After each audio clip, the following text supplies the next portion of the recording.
Hi everybody, I'm Rochelle, and this is Rock, Paper, Hand Grenades. Gary will be here shortly, but for now we are on with Quinn talking to us about the U.S. term limits and Article 5. So go ahead, tell us how you got into it. And Sure. Well, thanks, Rochelle. Appreciate you having me on this evening. Yeah, I'm with U.S. Term Limits, and what we're trying to do, our organization's been around since 1992, and back in the 90s, we led the initiative to have term limits placed on members of Congress.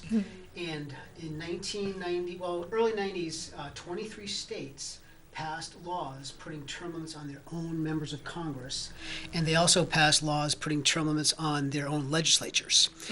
New Hampshire was one of them. New Hampshire was unique. The New Hampshire legislature actually passed a legislation to put term limits on their members of Congress. Most of the other states did it through the ballots. The people voted for it. And this was in 1994 when New Hampshire, actually 95 when New Hampshire did it. And then that same year, later that year, the U.S. Supreme Court overturned all those state laws.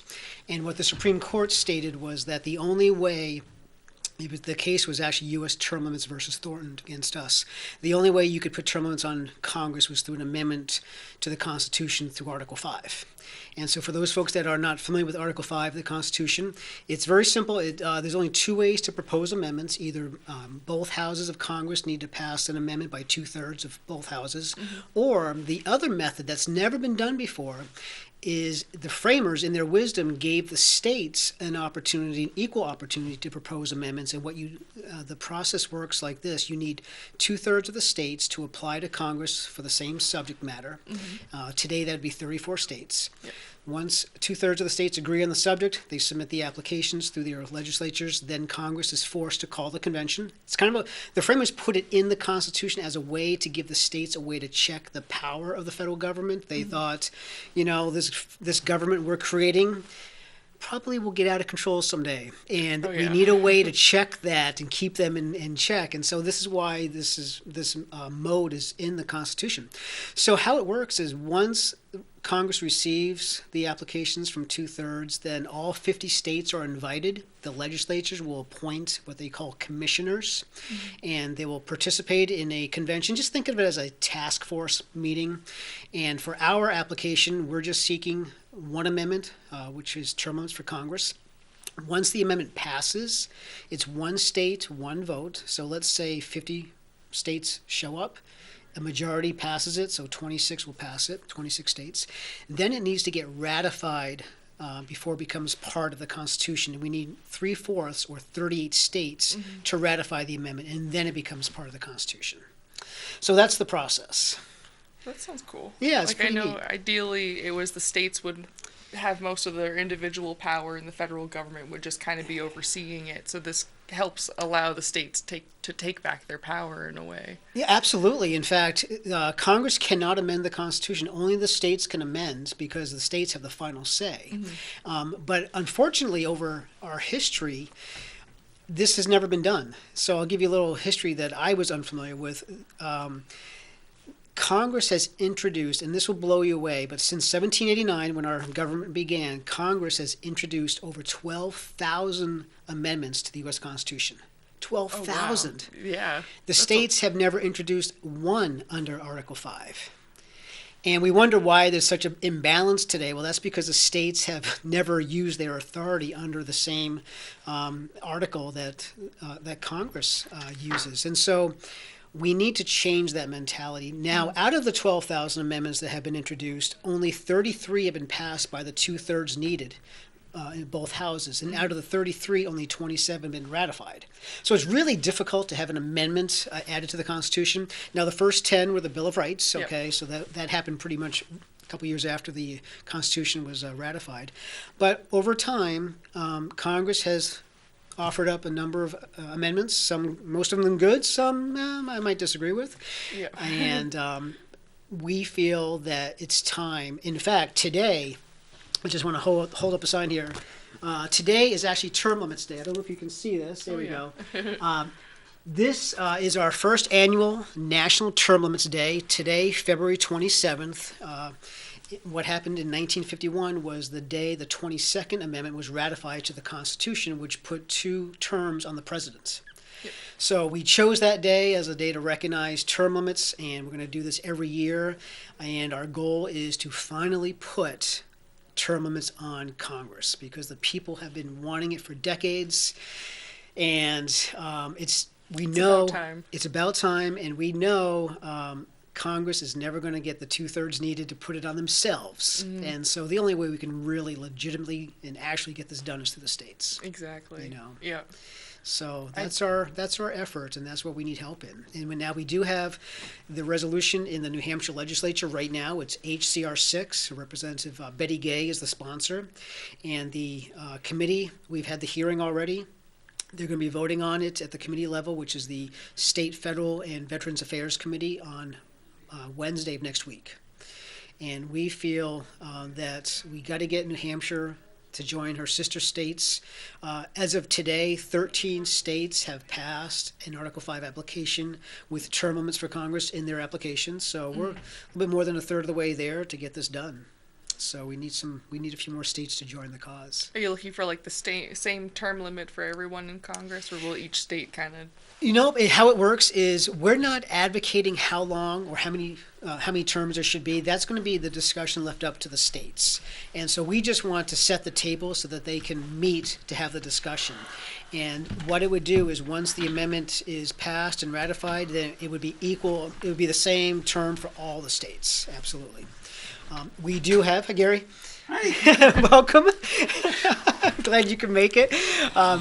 We actually, now, we do have an amendment in Congress now, so we're trying to get this done through both methods of Article 5, and the amendment in Congress is two terms for Senate, which would be a total of 12 years, and 3 terms for the House for a total of 6 years. Sorry, got distracted a little bit. I'm sorry. I just have to let my wife know what's going on. So just give me a moment. Tell her I said hi. Okay. Thank you. Good to see you again. Good to see you. Sorry. Very, very fortuitous because I'm on the other side of this debate. Oh, so that's why you're here. Okay, that's fine. No, that's not why he's here. I didn't know he was. You just you're grabbed me not. off the No, you're street. not. Yes, I am. Absolutely. Yeah, well, you're a big jerk then. So, anyway, I gotta, thank you. You're welcome. I couldn't leave the house because we were just about to vote on an income tax or quote unquote paid family leave. And I couldn't leave right before I that appreciate vote. that. Didn't matter. It still died. But you know what was wicked You did cool? die? No, I mean still passed, I'm sorry. We died.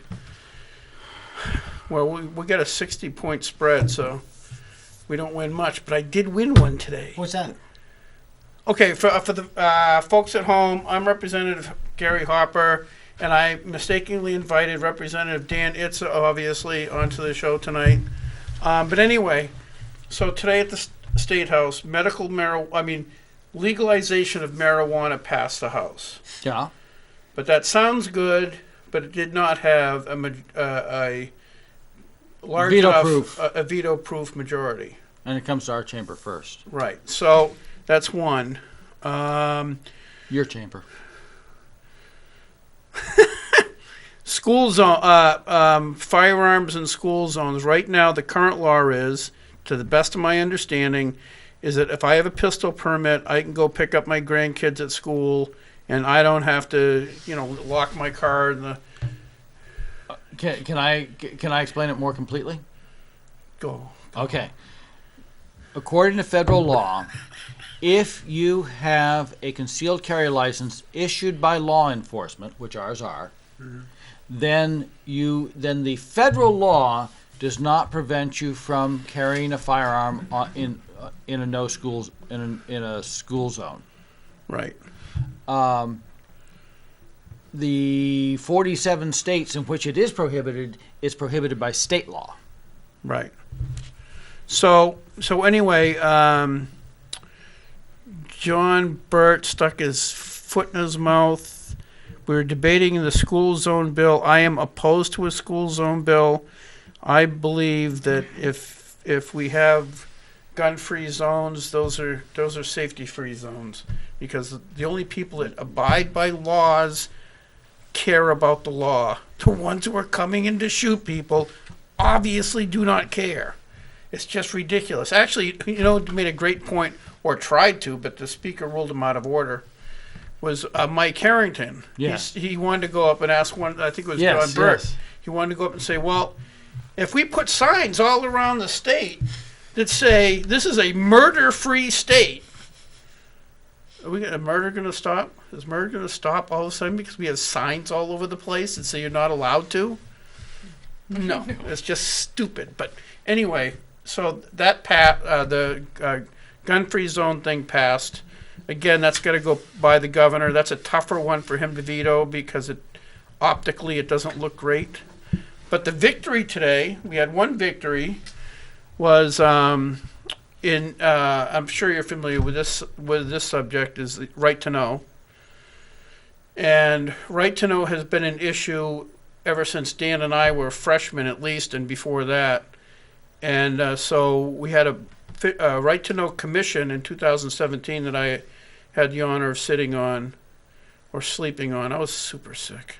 It was during the summer. I'd come in, okay, I can do this. But anyway, the other people were really good, so made up for my deficiencies. But they made a recommendation. And because right now, if you want to get information from Manchester, you go down to the town hall, I'd like to see this budget, I'd like to see this. And it depends on the town. It's all very relative to the town. Some towns are very cooperative and say, sure, we'll print it out for you at 10 cents a page or something. And other towns, well, they don't want to give up that information.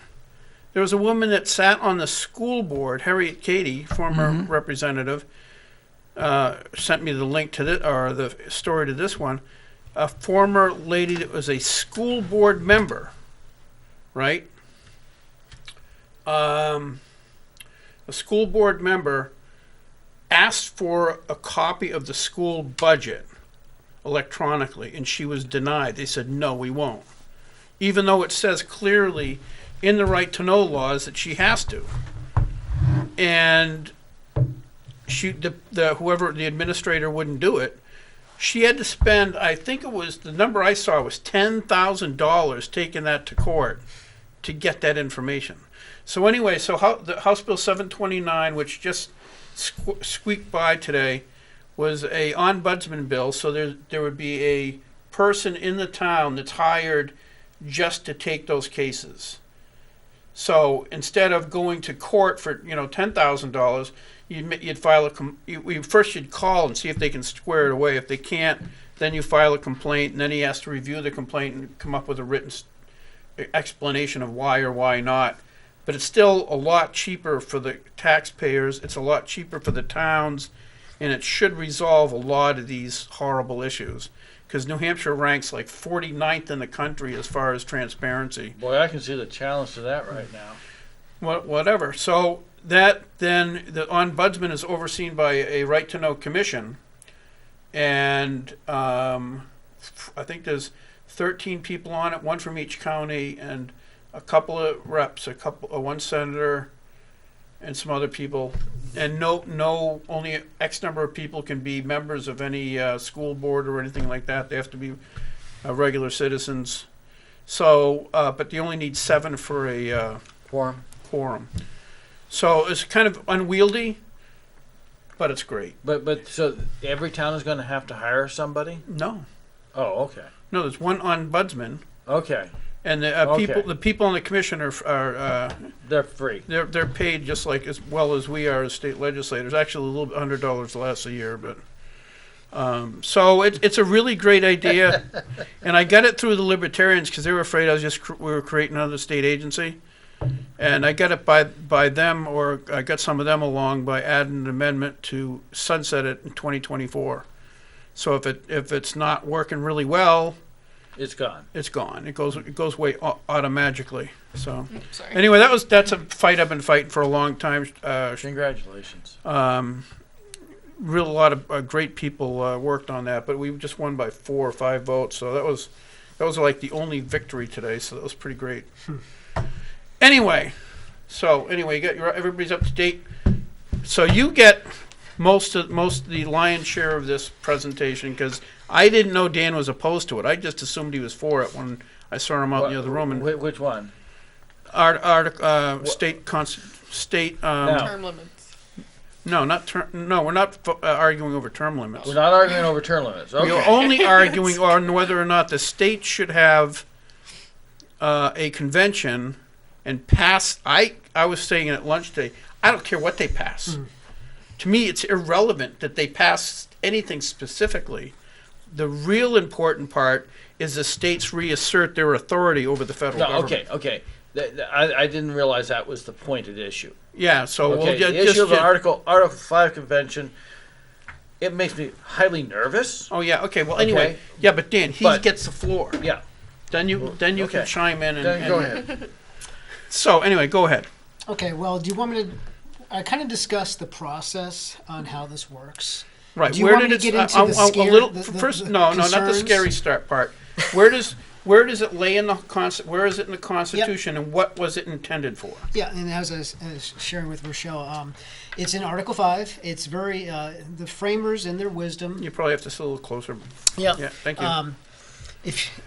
Let me give you a little background. Right. To me, I got involved in this around 2013, and I got involved with it to oppose it. I was totally against this process. Okay. And I was against it because I was getting information from an organization that really has, for decades, been against it, calling it a con. We'll lose the Constitution. There's no way you can control such a convention. And so when an organization came out in 2013 calling for, it's not U.S. Terms, it was another group that I actually worked for. They are trying to seek an Article 5 convention for some 3 subject matters. When that first came out, I went against it, and I was trying to stop it from passing in Maine. I'm from Maine. Yeah. What it did was it forced me to really, I started to have a struggle. Why am I opposing this? Because they started releasing information, quotes from the framers. And so what it did was it forced me to go back to the 1787 convention. And I studied the whole time frame of how this amending provision was developed. Okay. And when I got done with that, I was amazed at how the framers understood human nature. They understood that what we are creating this day will get out of control. It will become tyrannical. And the states, we need to provide the states a way to be able to propose amendments as well in case it becomes recalcitrant and refuses to. And to me, a light went off and like, oh my word, instead of being afraid of this Article 5 convention, we need to embrace this because we are losing federalism. The states are losing their authority. They're being absorbed by the government. The federal government is basically absorbing the states' authority. And I became a champion of this idea. Now, and I was sharing with Rochelle is, according to Article 5, Congress and the states have equal authority to propose amendments. Equal. Yep. Now, since 1780... Well, not really equal. Not truly equal. Well, yeah. Well, let me finish. Yep. I think I know where you're going. They have equal potential to introduce amendments, but it's the states ultimately have the last word. Exactly. Congress cannot amend. Congress can only introduce and propose to the states to ratify. However, the only person getting up to bat, or the only body getting up to bat, has been Congress. Congress has introduced over 12,000 amendments to the U.S. Constitution since 1789 under Article 5. The states have introduced 0. In fact, this 116th Congress... Well, wouldn't you include... Weren't the Bill of Rights introduced by the states? Well, they were... No. 135 amendments were submitted by the states to Congress when they were ratifying. Okay. Right. And then James Madison whittled that down to 12 amendments that he proposed in Congress, and Congress passed those 12, and then the states ratified 10 initially in 1791, the Bill of Rights, and then our last amendment, the 27th Amendment, hung out there for over 200 years, and that got ratified in 1992 eventually. Okay. So technically it was from Congress, not the states. Yeah. Yes. And just to give you an idea, this Congress, the 116th Congress, in the first month of this Congress this year, 35 amendments have been introduced under Article 5 by Congress. Okay? So all an Article 5 convention does is give the states the same opportunity that Congress has taken advantage of over 12,000 times. Virtually any time they're in session, any member, now this is what's really unequal, any member of Congress can stand up for any amendment whatever they desire, and they can introduce that. Now, the states can't do that. They're limited.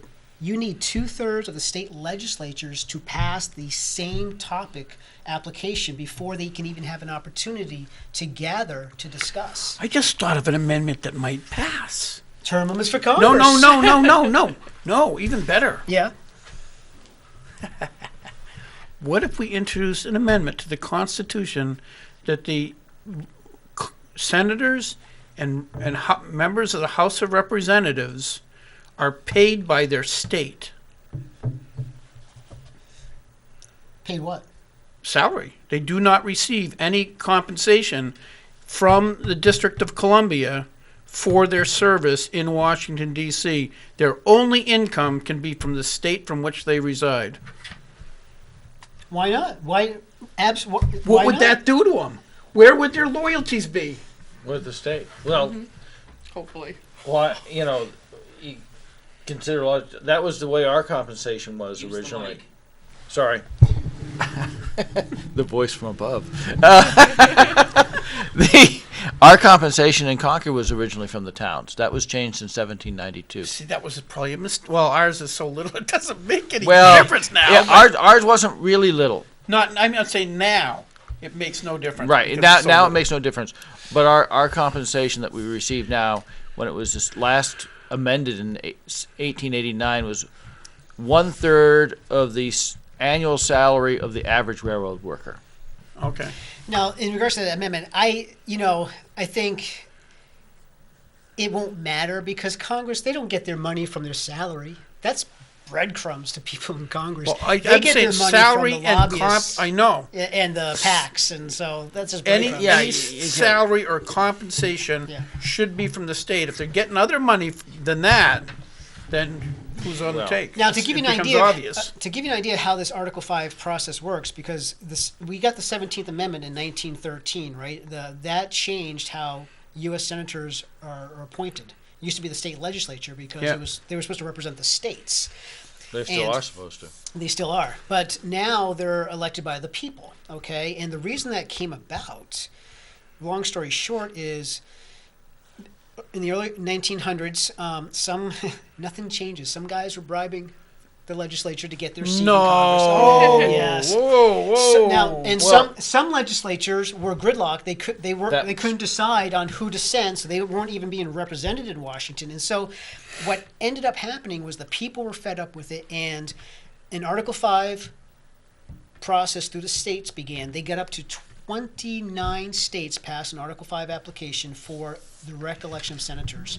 And what that process did, it prodded Congress to propose the amendment instead, because they knew, yeah, our hands are tied. We're not going to stop this. We'll just do it instead. And so they stopped the first convention from being called by just proposing the amendments. For recollection or for popular election? Popular direct election for Direct senators. election, Yeah, okay. yeah. And that's how we got the 17th amendments. Which was a really bad idea. Yeah, I would like to go back to have the state legislatures appoint our senators. Well, yeah, but just think of that just brilliant idea I came up with. If all their money is, if the purse strings were back here, But you got to remember his point was that nobody goes to Congress and they make what 78,000. 170,000. Okay, no, and you look at somebody like who was Senator Pelosi, but no, she's no. That's you just Nancy. gave her a promotion. Yeah, I know. No, it's not a promotion. It's just different. What's the senator from out there? Oh shoot, I can't remember her name. Feinstein? Yeah. Okay. Feinstein. She's been in Congress for 30 years, okay? Making a salary somewhere between, say, $120,000 and $170,000. How does somebody with that kind of salary end up a multi, $100 millionaire? You Because can't. her husband's are ending up with contracts. Well, it's Yeah. very Federal simple, and we contract. see it every day because there's typically an indictment once a week in Washington for members. Basically, the system is rigged where these individuals get such insider information when it comes to stocks and Right, companies. exactly.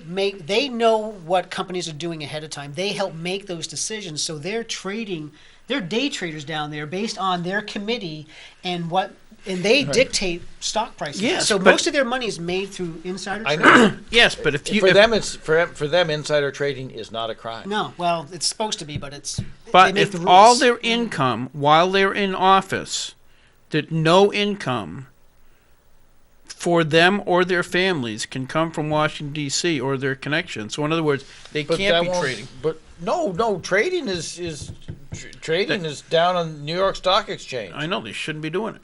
Well, they shouldn't be doing it, but In other words, if we frame that's that, not what you said. I know, but if we write this correctly, all the money that they get while they're in D.C. representing us comes from the state of New Hampshire.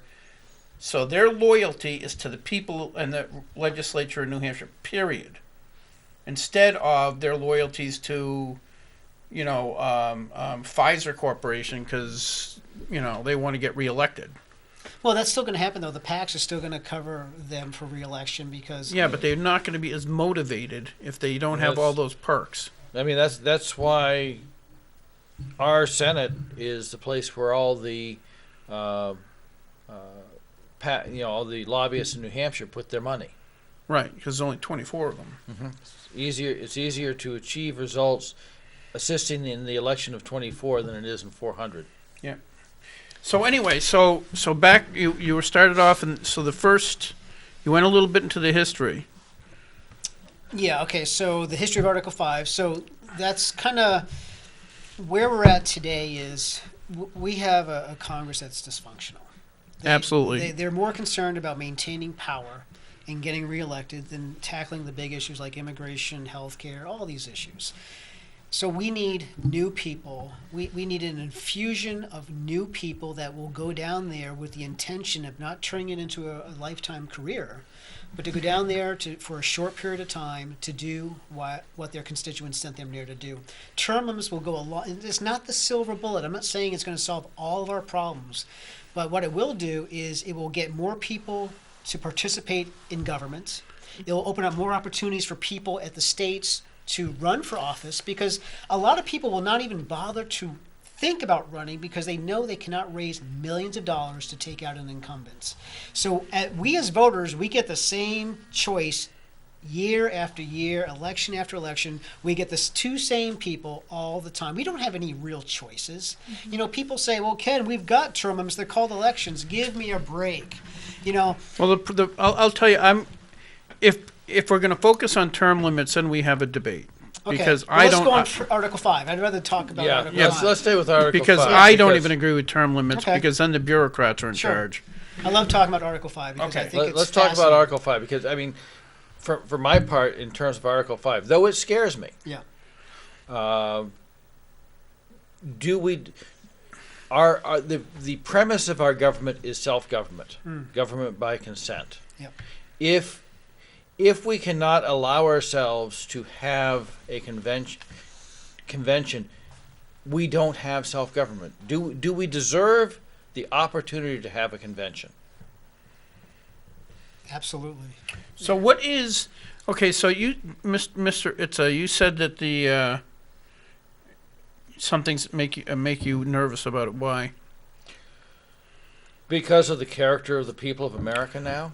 Okay, so no, it's good. Okay, so I mean, that's let's just go for the go for the gold, and you have a constitutional convention. I gotta stop you there, though. No, Bob. sorry, what is it? Article 5 convention. There's two different types of conventions. Okay, anyway, yeah, okay. Good. So correct me. What is the correct word? A convention for proposing amendments is because to call a constitutional convention, that's called specifically to rewrite the Constitution. It requires unanimous consent to call, to pass, and to ratify. Okay. And Article 5 is to only propose amendments Okay, to the current. so we have an Article 5 convention.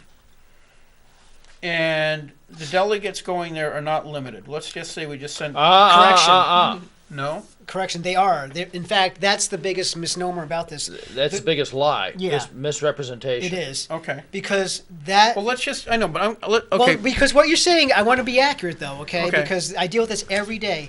When the convention is called, the state legislature will issue to the delegates what's called a commission. That is the legal document that states exactly what they're allowed to do, and basically it reins them to a very limited topic, and they are legally bound by that. They can be recalled, and all of the conventions that we've had in our history all issue commissions. We have a long history of conventions of states. Including 1787. Absolutely. And in fact, the commissioners sent to the 1787 convention were not limited to revising the Articles of Confederation. They had full authority given to them by their legislature, and this is what the wording said: to devise whatever means necessary to render the federal constitution adequate for the exigencies of the Union.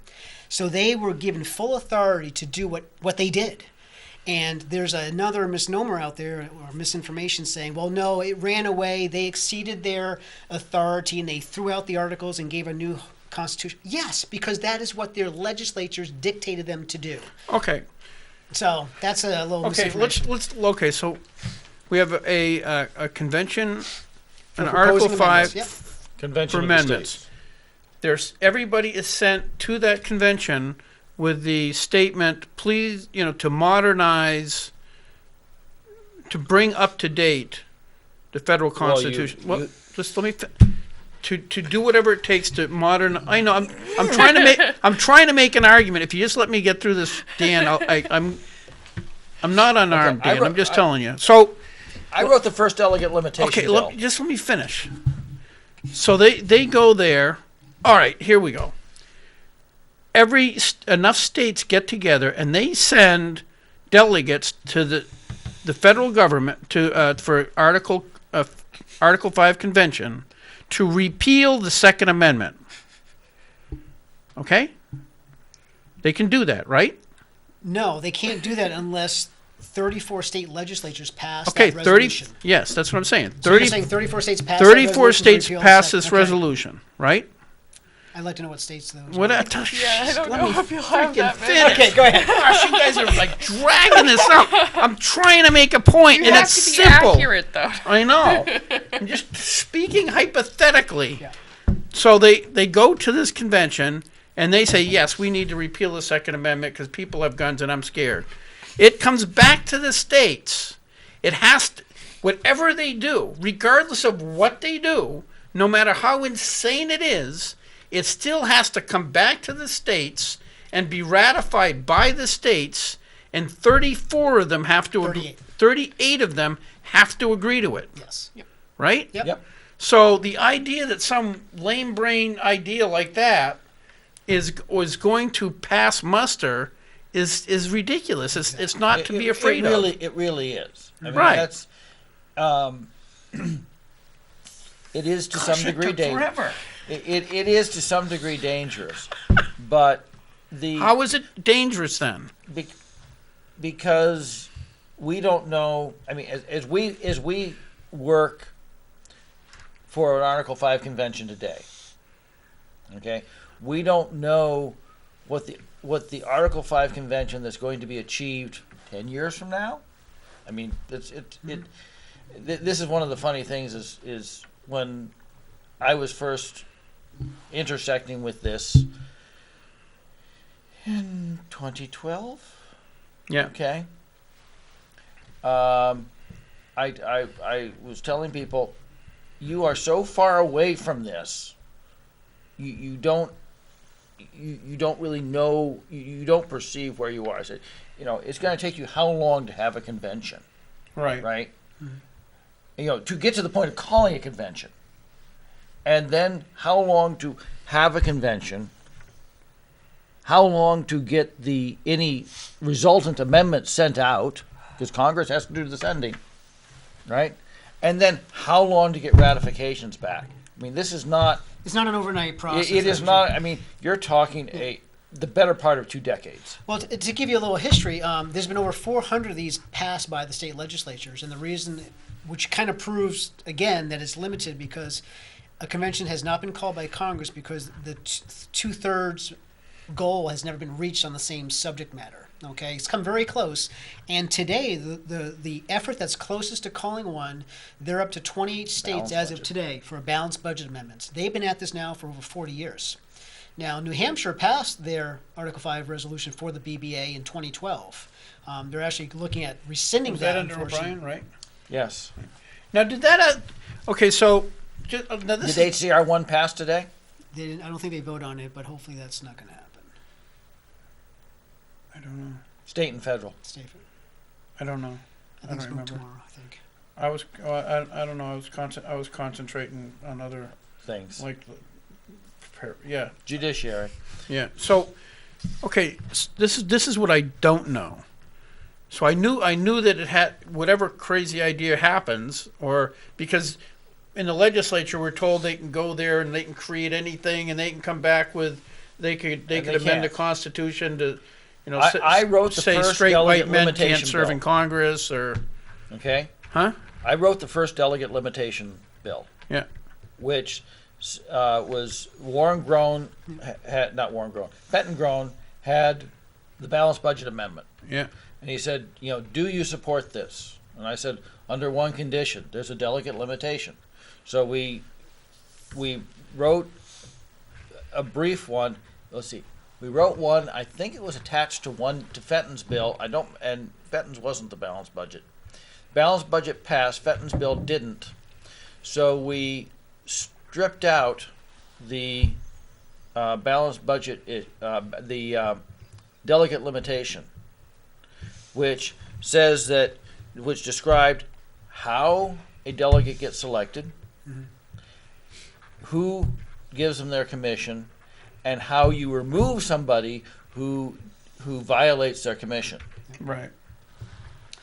And something that's really I made it a crime too. good. And a lot of these are good, but unfortunately, because of the fear, this is why we have to work on these Delegate Limitations Act. And I would like to explain it this way, and this was a quote by John Dickinson: "Experience must be our only guide." Is that Angie Dickinson's husband? He was at that federal convention. "Experience must be our only guide. Reason may mislead us." Today, I would change that to "fear may paralyze us." What has been our experience with conventions of states? Now, before our independence, we had about 30 convention of states. And this is how the states and the colonies dealt with issues: commerce issues, trade issues, Indian war issues. After independence, we had 11 conventions of states. The last one, well, there was one in Arizona last year that was to set up the rules for one of these. But let me give you some history. Yes and no. We didn't send anybody officially. Yeah, I thought we did. No. No, Okay. not by the legislature. For example, in 1861, there was a convention to propose amendment called a convention of states to propose amendment to the U.S. Constitution. 1861. What was happening in 1861? The Civil War was about to break out. 21 states, including New Hampshire, sent delegates to Washington, D.C. On February 4th, 1861. They met for 3 weeks. It was called the Washington Peace Conference. John Tyler, the former president of the United States, was there. He was the president of the convention. The country was about to break out into war. They met. They drafted the rules. It went, it wasn't perfect. They had some fight there. However, they drafted the amendment based on the call. Okay, they passed the amendment. They delivered it because it wasn't called under Article 5 because the 2/3 didn't apply ahead of time, so they could not propose it directly to the states. So they had to deliver it to Congress to have Congress propose it out to the states. Congress sat on that amendment, and then the war broke out 2 months later. The states waited too long to take action. Virginia actually called that convention. And it's interesting, that was a convention for proposing an amendment. On the very same day, there was another convention called. It was in Montgomery, Alabama. That was a constitutional convention. The Confederate states, the states that had seceded, called a a true constitutional convention to create a new government. So on the very same day, we had a con called, and we had a convention for proposing amendments called to show you there's a difference. Right. And unfortunately, that amendment did not get traction in Congress, and we lost 500,000 lives because the states waited too long to deal with the problem. And what was the what was Slavery. It was a slavery issue. They were trying to basically appease the slavery states, the pro-slavery states. It basically was designed. Slavery probably would have died on the vine after a few decades, and so Yeah. it was kind of like an it appeasement. was on its way out. It was on its way out. This would have kind of prevented the war, but it would have phased it out over a period of time. And unfortunately, and Congress did, to give Congress credit, they actually did pass an amendment around the same time called the Crittenden Amendment. It was one of the 6 amendments that never got ratified. And if you read Abraham Lincoln's inaugural address, he refers to that amendment. But in that address, he says, I prefer the convention mode instead. So he actually talks about the Article 5 convention in his address. And because he was there at the convention. Okay, so Gary's idea that the all money received and compensation for any state, federal congressperson or senator, all compensation must be derived from the state and not the federal government at all. They should not get a penny from the federal government. Which does not keep them from getting money Well, from lobbyists. Dan, Well, I'm gonna shoot you, dude. Just let me. Pete. I'm trying. I know, but that would increase ratings. The tr- So we do that. It goes. We get enough states to have this convention. Yep. We have an Article 5 convention, and 34 states agree to it. It heads back to the states. No, 38 states agree to it. It heads back to the state. It comes back to this New Hampshire legislature. Does just the New Hampshire legislature vote to agree or disagree, Yes. or do the people vote? That's a great question. Yeah, and Two ways. There's 2 ways, and so Congress in the Article 5 convention process, Congress has 2 roles it plays. The first role is they call the convention once they get the applications on the same subject matter, and the call is this: they name the time, place, the time and place of the meeting. They don't pick the delegates. They don't make the rules. They just say, okay, it's going to be on this date in this city at this location. That's the call. And the second thing they have the authority to do it is at the end of it, where once an amendment has been passed by the convention, they decide whether it's ratified by the state legislatures or state ratifying conventions by the people. Now, both of these processes have been used. All of our amendments have been ratified by the legislatures except for one, which was the 21st Amendment. That was the repeal of prohibition. That was ratified by the people in conventions. Which is actually a special legislative body. It's Yeah. not a popular vote. It's not a popular vote. Okay, They're that's elected. what I was wondering. Yeah, they're Because in elected. New Hampshire, if we pass a constitutional amendment, it Yes. gets through the House and the Senate and then goes to the people. Yeah. But that's our constitution. I know that, but I didn't know if this followed the same track. Yeah, it would be a convention of delegates elected by the people. So it'd probably be a county vote, and each county would select a number of. It would probably. delegates. I would anticipate it. Since there's no prescription in the Constitution, I would expect it to look very much like a state constitutional convention, Possibly, yeah. which is you elect a delegate for every into the same districts as representatives. Okay, yeah. So we'd have another 400-person body. Okay, whenever we've had our last con was 84, and we had 400 delegates elected to the same district as the state reps for the purpose of proposing amendments. And I can research New Hampshire, what you guys did back for the 21st Amendment. I'm sure that's on record in the archives and how that was done. I like how you mentioned 84, because of all the states in this country, New Hampshire should be leading this Article 5 effort. You know why? Because New Hampshire, is the one state that has had the most conventions in all the state history. So Oh, really? New Hampshire has had 2 constitutional conventions, to draft and adopt a new constitution, and 15 conventions to propose amendments to the state constitution, the last one being in 84. Right. So you guys you guys know more Well, about this than any other state. We used to have to have one Yeah. every 10 years. Yeah. So we have a long, rich history of this. And the other thing I'd like to throw out that I never knew was a true... Or every 7 years. 7 years? A true convention of states is held every single year, and this has been taking place since 1892. It's official. The commissioners are appointed by the states. Typically, the governor appoints the commissioners. They are given credentials, which is their commissions on what they're allowed to debate and draft. They meet once a year. It's one state, one vote, just like an Article 5 convention. And whatever they pass, they're called acts. Whatever they pass at that convention, they then bring back to the state legislatures to be adopted by the legislature as law. This body was called the National...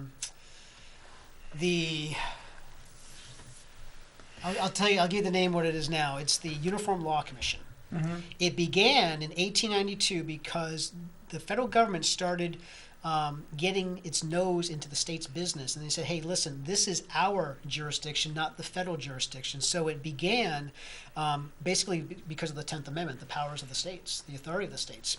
And they said, feds, this is a state issue, and we will decide on uniform state laws throughout the union. Because things were getting states had different laws, and it was getting very difficult under the Constitution. So they created this body. All 50 states participate. They meet once a year, and it's like the Uniform Commercial Code came from the Uniform Law Commission. Okay. And it operates exactly like an Article 5 convention, and the rules, basically all the Article 5 convention needs to do is just adopt the ULC rules, because they've been using them for over 100 years. And I don't know who your commissioners are, but you can look it up on their website. It's fascinating. Well, and now you say that, and I know that I have dealt with things in Children and Family Law Committee, like the Uniform Child Protection Act, that must have come out of that, but it was never presented as such an origination. Yeah, exactly. Every year, your legislature is voting on several acts. I think this year you had like 5 you voted on that came from that body. I attended it in 2016. It's really kind of neat. And it's never presented as what it is. Nobody ever says this came out of a convention of the states convened for creating unified law. Okay, so you've kind of gone over this. We only have a few minutes. Somebody told me big money is opposed to this. Is that true? Yeah, because big money's in support of it too. Well, send it my way, because we need the more money you can give us, because this is what's happening.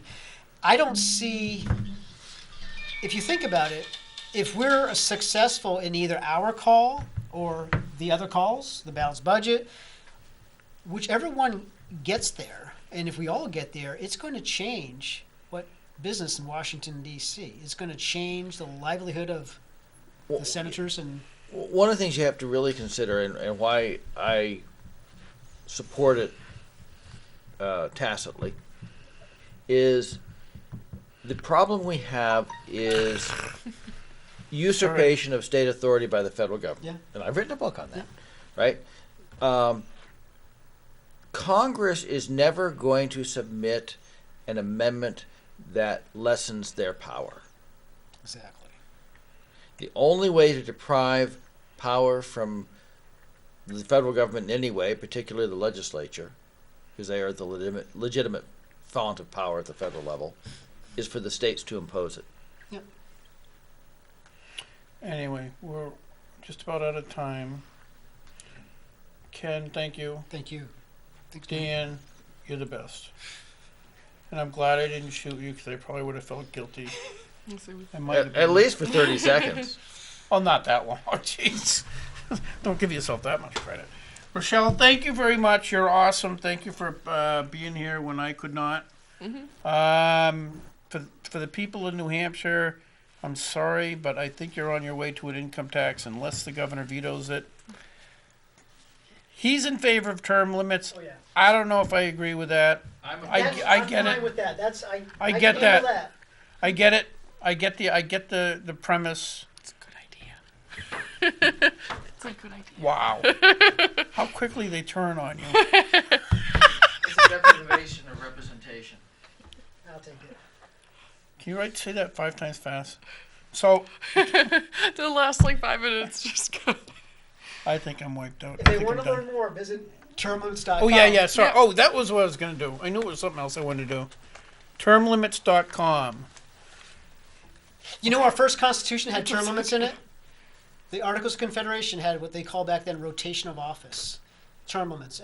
If we could have rotation where somebody can rotate out and you can come back later on, that's all we're seeking to do. We could put some of them on a spigot. Does that count?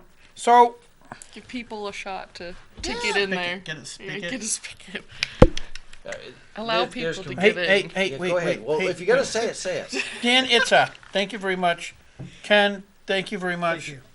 Rochelle, thank you. I finally got your name right. Yeah. It only took weeks. Okay, so in is it which is the big park, the baseball park called? Fenway? Gill Stadium? Yes. In The Gill one in Stadium. No, Manchester. May 23rd? Yeah. And May 23rd at Gill Stadium, they're having the